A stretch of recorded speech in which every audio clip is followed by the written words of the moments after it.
Hey guys, this is Amy with Stick with the Plan, and today we're here at the lake talking about God's reckless love. Stay right here, I'll explain.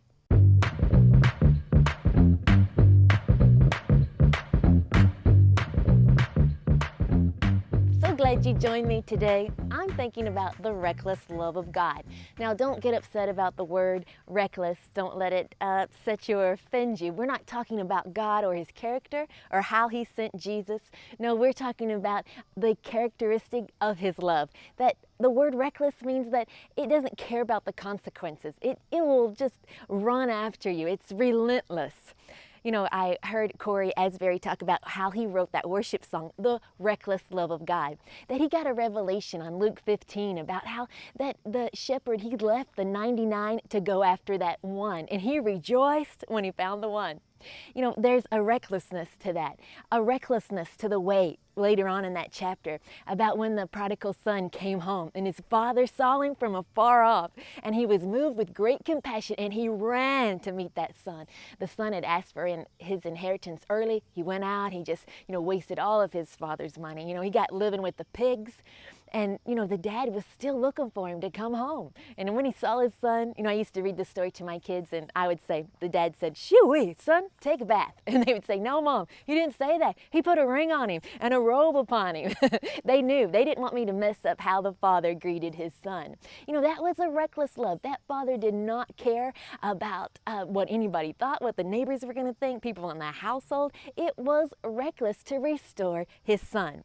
Now, in my family, there's a story about my grandfather. He was working up on a house up on a knoll, and my family was down in the water swimming. My dad remembers this. He was just a young boy, and he was sitting on the bank there, and he said that he heard his mother scream.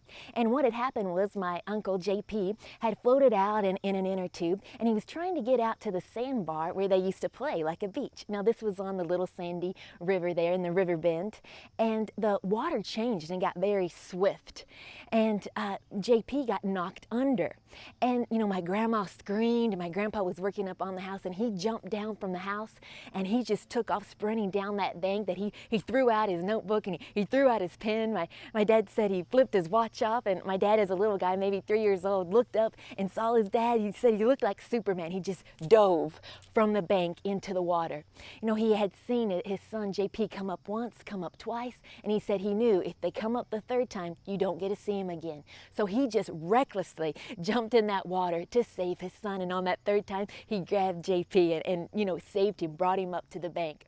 And I just think about how God loves us. It's reckless. My grandfather didn't care about the consequences or himself or his own body. He said he was so hot working and jumping into that cold river water put a shock on him, but he didn't care. He was going to rescue his son.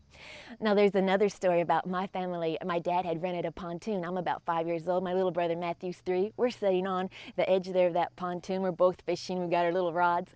And my brother Matt thinks he sees a fish out there. So he gets up to look at it, and he trips over the railing, falls off. Well, my mother just screamed, "Dwight!" And, my dad looked, heard the splash, and he didn't consider any of us. He didn't ask us what he should do about it, how he should rescue. No, he just dove right into that water. Everything stops when someone you love is in trouble. So he just recklessly went in there, saved my brother. We didn't have to do CPR on him or anything. And I remember that Matt told my dad, he said, "Dad, I saw a big bass down there." But my dad came up and he said, "Man, I lost my watch." It was reckless. He didn't consider anything else. He just considered the one that was lost. Just like that dad with the prodigal son said, he didn't care about the oldest son, what anybody thought. He said, "Once my son was dead, but now he's alive. Who was lost is now found." The Father's love for you, it's reckless. You may feel like you've been afar off, but the Lord wants to bring you back and bring you close. He wants to love you with that reckless love. And that's how we'll stick with the plans he has for us. So glad you joined me today here at the lake. We just love hearing from you. All of your likes, your love, especially your shares. You help us get out this good news each and every week.